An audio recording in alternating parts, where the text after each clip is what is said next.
A Bíblia em um ano. Uma experiência de encontro com Jesus Cristo, a Palavra de Deus.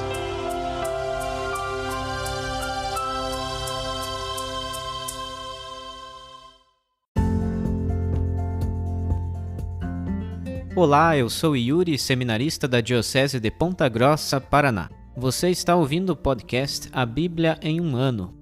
Usando um plano de leitura cronológico, vamos ler a Bíblia inteira em 365 dias, descobrindo como a história da salvação se desdobra e se atualiza em nossas próprias vidas e na vida da Igreja. Estamos usando a Bíblia Católica com a tradução oficial da Conferência Nacional dos Bispos do Brasil. Você pode baixar o plano de leitura completo por meio de um link que você encontra na página do Instagram abiblia.emumano ou no facebook.com/seminariopg. Inscreva-se nesse podcast por meio da plataforma que preferir para receber as notificações diárias dos novos episódios.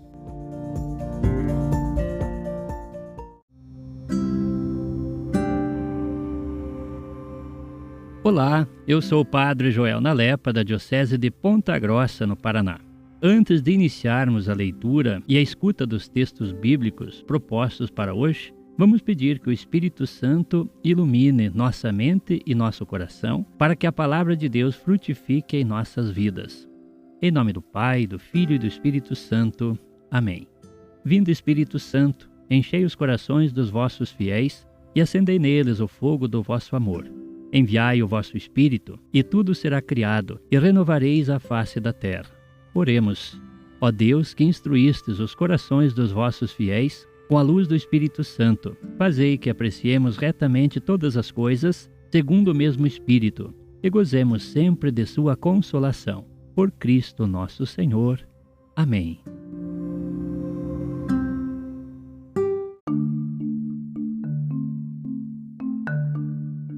Estamos no dia 27 do nosso podcast A Bíblia em um ano. Leremos hoje do Gênesis, o capítulo 37, onde se inicia uma história entre José e seus irmãos. Também leremos do livro de Jó, os capítulos 27 e 28, onde veremos uma resposta geral de Jó aos discursos de seus amigos. E iniciaremos hoje um novo livro, lendo o capítulo 1 do Cântico dos Cânticos, este livro que também pertence à tradição sapiencial da Bíblia.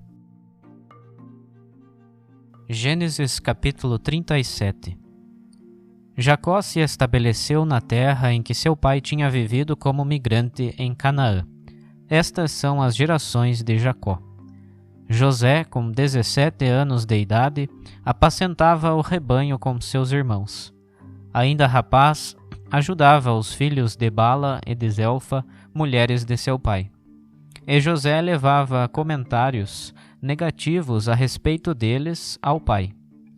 Ora, Israel amava mais a José do que a todos os outros filhos, porque era filho de sua velhice. Por isso mandou fazer para ele uma túnica vistosa. Os irmãos, vendo que seu pai o amava mais do que a todos eles, odiavam-no, e já não eram capazes de lhe falar em paz. Ora, José teve um sonho e o contou a seus irmãos, que o odiaram mais ainda. Disse-lhes: Escutai este sonho que tive. Estávamos no campo amarrando os feixes. De repente o feixe que era meu levantou-se e ficou de pé. E os vossos feixes puseram-se em redor e prostraram-se diante do meu. Os irmãos lhe disseram: Será que vais reinar mesmo sobre nós e dominar sobre nós? E odiavam-no mais ainda por causa de seus sonhos e de suas palavras. José teve ainda outro sonho e o contou a seus irmãos. Tive outro sonho, disse, e vi que o sol, a lua e 11 estrelas se prostraram diante de mim. Quando contou o sonho ao pai e aos irmãos, seu pai o repreendeu, dizendo: Que significa esse sonho que tiveste? Acaso vamos prostrar-nos por terra diante de ti, eu e tua mãe e teus irmãos? E seus irmãos o invejavam, mas o pai guardou o assunto para si.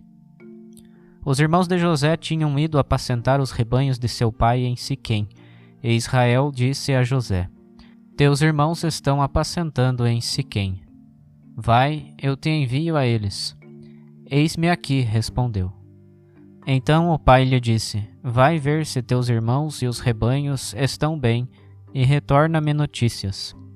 Assim Israel o enviou do vale de Hebrom, e ele foi a Siquém. Um homem encontrou-o vagueando pelo campo e perguntou-lhe: Que procuras? Ele respondeu: Estou procurando meus irmãos. Dize-me, por favor, onde estão apacentando. O homem respondeu: Eles se deslocaram daqui, pois eu os ouvi dizer: Vamos para Dotã. José foi atrás dos irmãos e encontrou-os em Dotã. Eles o avistaram de longe e, antes que se aproximasse, tramaram sua morte. Disseram uns aos outros: Eis o Senhor dos sonhos. Agora vamos matá-lo e lançá-lo numa das cisternas. Depois diremos que um animal feroz o devorou. Assim veremos como ficarão os sonhos dele. Rúben, porém, ouvindo isso, tentou livrá-lo das mãos deles e disse: Não lhe tiremos a vida. E Rúben acrescentou: Não derrameis sangue. Lançai-o naquela cisterna no deserto, mas não levanteis a mão contra ele. Ele queria, de fato, livrá-lo das mãos deles e devolvê-lo ao pai. Assim que José se aproximou dos irmãos, estes o despojaram da túnica, a túnica vistosa que usava, agarraram-no e o lançaram numa cisterna que estava vazia, sem água. Ora, quando se sentaram para comer, levantando os olhos, viram aproximar-se uma caravana de ismaelitas vinda de Galaad. Os camelos iam carregados de goma, bálsamo e resina aromática, transportando-os para o Egito. E Judá disse aos irmãos: Que proveito teríamos em matar nosso irmão e cobrir o seu sangue? Vamos vendê-lo a esses ismaelitas. Não levantemos contra ele nossa mão, pois ele é nosso irmão, nossa carne. E os irmãos concordaram. Passaram então comerciantes madianitas que tiraram José da cisterna e o venderam por 20 siclos de prata aos ismaelitas, que o levaram para o Egito. Rúben, no entanto, voltou à cisterna, mas José não estava mais na cisterna. Então rasgou as suas vestes, voltou para junto dos irmãos e disse: O menino desapareceu. E eu para onde irei? Então pegaram a túnica de José, degolaram um cabrito e embeberam a túnica com o sangue. Depois mandaram levar a túnica vistosa para seu pai, dizendo: Encontramos isso aqui. Examina, por favor, se é ou não a túnica de teu filho. Jacó reconheceu-a e disse: É a túnica de meu filho. Um animal feroz o devorou. José foi certamente estraçalhado. E Jacó rasgou suas vestes, vestiu-se de luto e lamentou seu filho por muitos dias. Todos os seus filhos e filhas vinham consolá-lo, mas ele recusava ser consolado. Dizia: Em prantos descerei até meu filho no Sheol. E seu pai chorava por ele. Entretanto, os madianitas venderam José no Egito a Potifar, eunuco do faraó e chefe da guarda. Jó capítulo 27.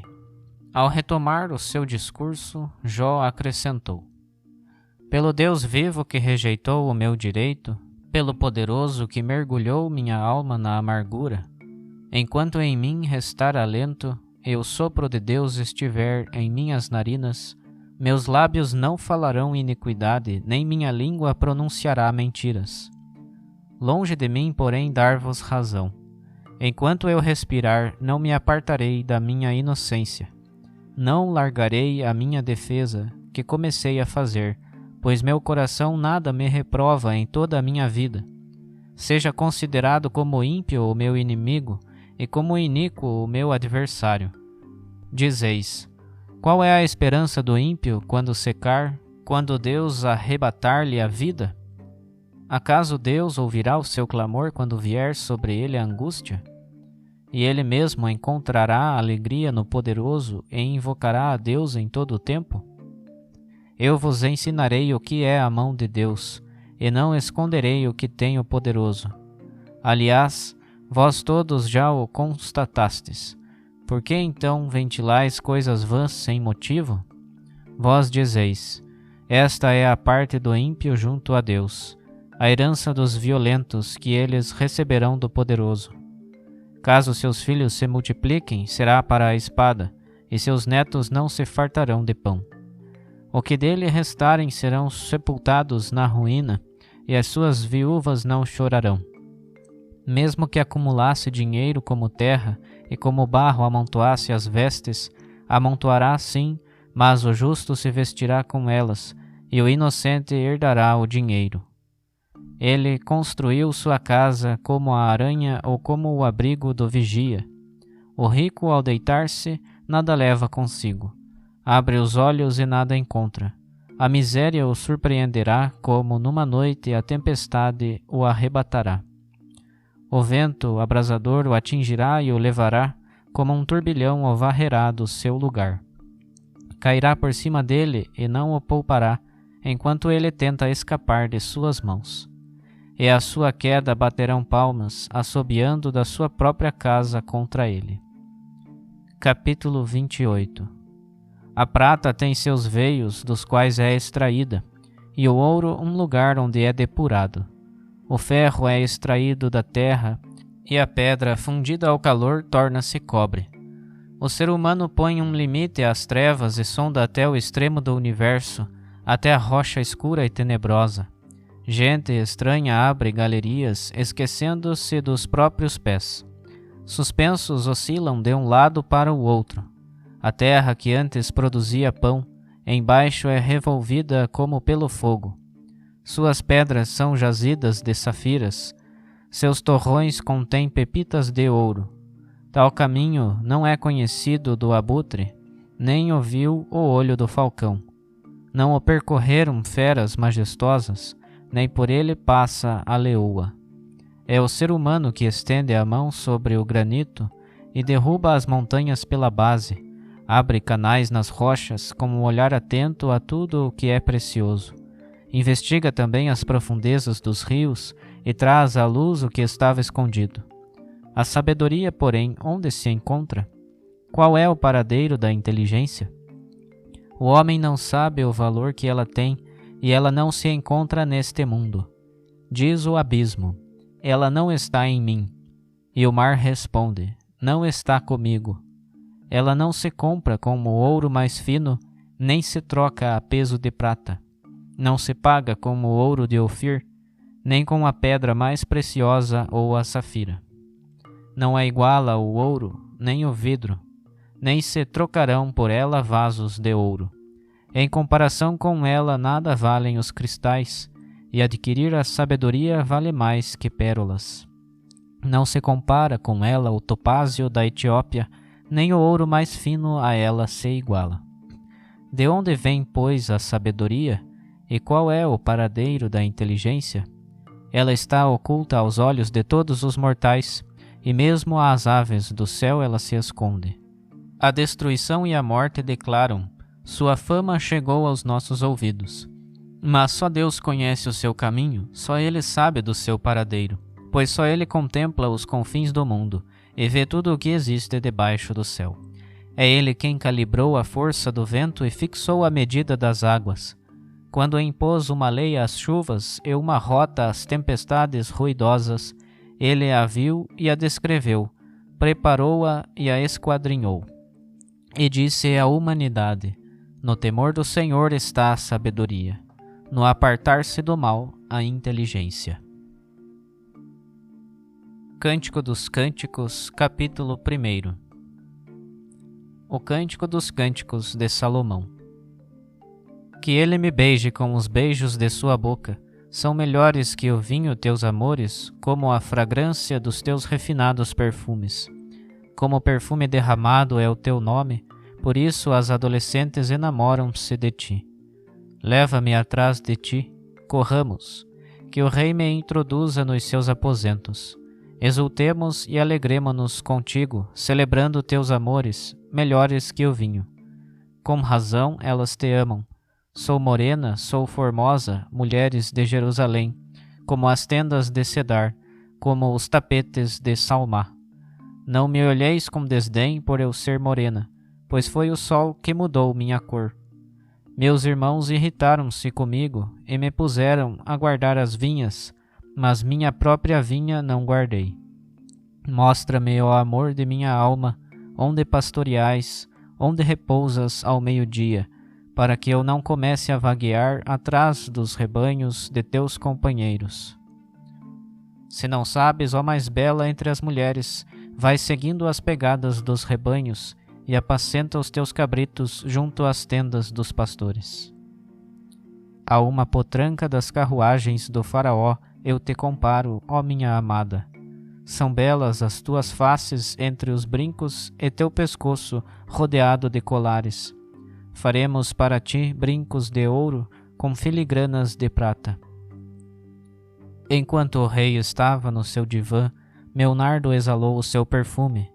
Meu amado é para mim como um feixe de mirra que pousa entre meus seios.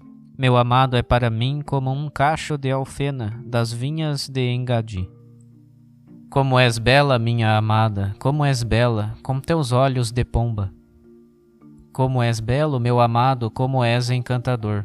Nosso leito está florido, de cedro são as vigas de nossas casas, de cipreste o nosso teto.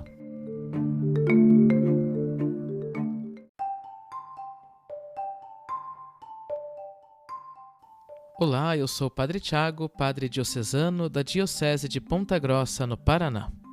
A partir do capítulo 37 do livro do Gênesis, começamos a percorrer a última história contada neste livro, que é a história de José, um dos 12 filhos de Jacó.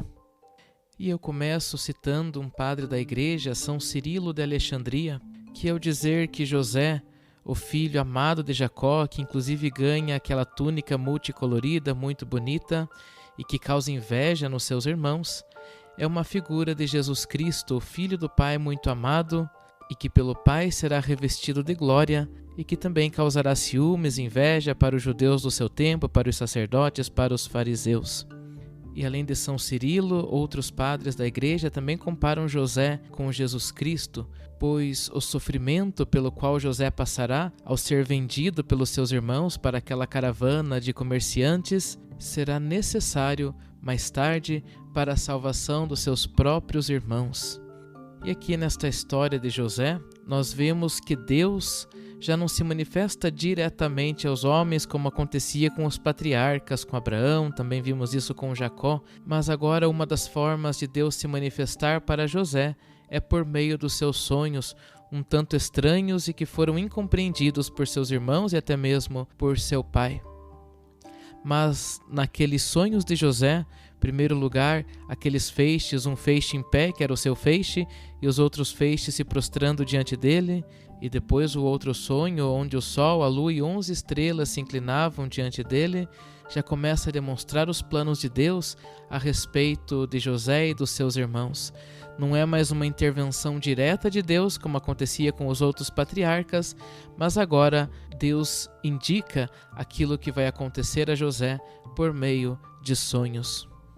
Por fim, para a nossa vida, para a nossa vivência cristã, o que eu gostaria de destacar desse capítulo é a consciência que nós precisamos ter de que os planos de Deus são completamente diferentes dos nossos planos. Os pensamentos de Deus estão muito além dos nossos pensamentos. Assim como Deus permitiu aquela tragédia na vida de José, mas já sabendo em como aquela história iria terminar, porque José depois vai ser aquele que vai sustentar os seus irmãos no tempo da carestia lá no Egito, assim também na nossa vida. Se hoje Deus permite algumas situações difíceis, é porque Ele já sabe que é passando por estas situações que mais tarde vamos poder amadurecer, crescer e obter os frutos, as graças de que esta provação no hoje da nossa vida nos traz. E por fim termino com uma citação do livro de Jó, que hoje lemos também, do capítulo 27, nos versículos 3 e 4. Enquanto em mim restar alento e o sopro de Deus estiver em minhas narinas, meus lábios não falarão iniquidade, nem minha língua pronunciará mentiras. Que também assim seja em nossa vida. Mesmo diante das situações dramáticas, das tragédias do tempo presente que às vezes não compreendemos, lembremos que Deus tem suas razões, que os seus planos são diferentes dos nossos, e mesmo se não gostamos daquilo que está acontecendo conosco hoje, que nossos lábios não falem iniquidades contra Deus, que não pronunciemos mentiras contra Deus, mas que acima de tudo possamos acreditar na sua divina providência.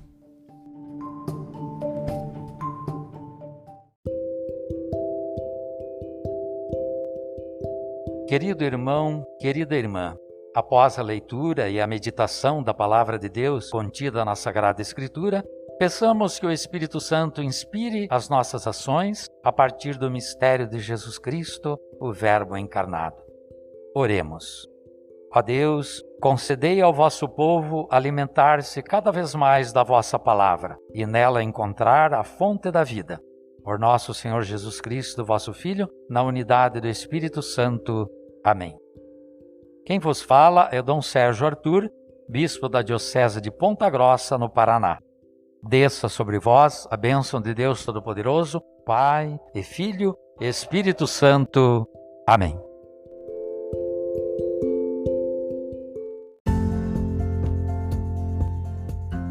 Você acaba de ouvir mais um episódio do podcast A Bíblia em um Ano. Continue nesse bom propósito de ouvir, ler e praticar a Palavra de Deus. Rezemos por todos que estão fazendo este caminho de leitura da Bíblia. Procure também participar da sua comunidade. A permissão para uso do plano de leitura The Bible in a Year com o Padre Mike Schmitz e Jeff Kevins foi concedida por Ascension. A versão original pode ser baixada em ascensionpress.com. Todos os direitos desse plano estão reservados à Ascension. Os demais conteúdos do podcast não são criados, revisados ou apoiados por Ascension. Até amanhã!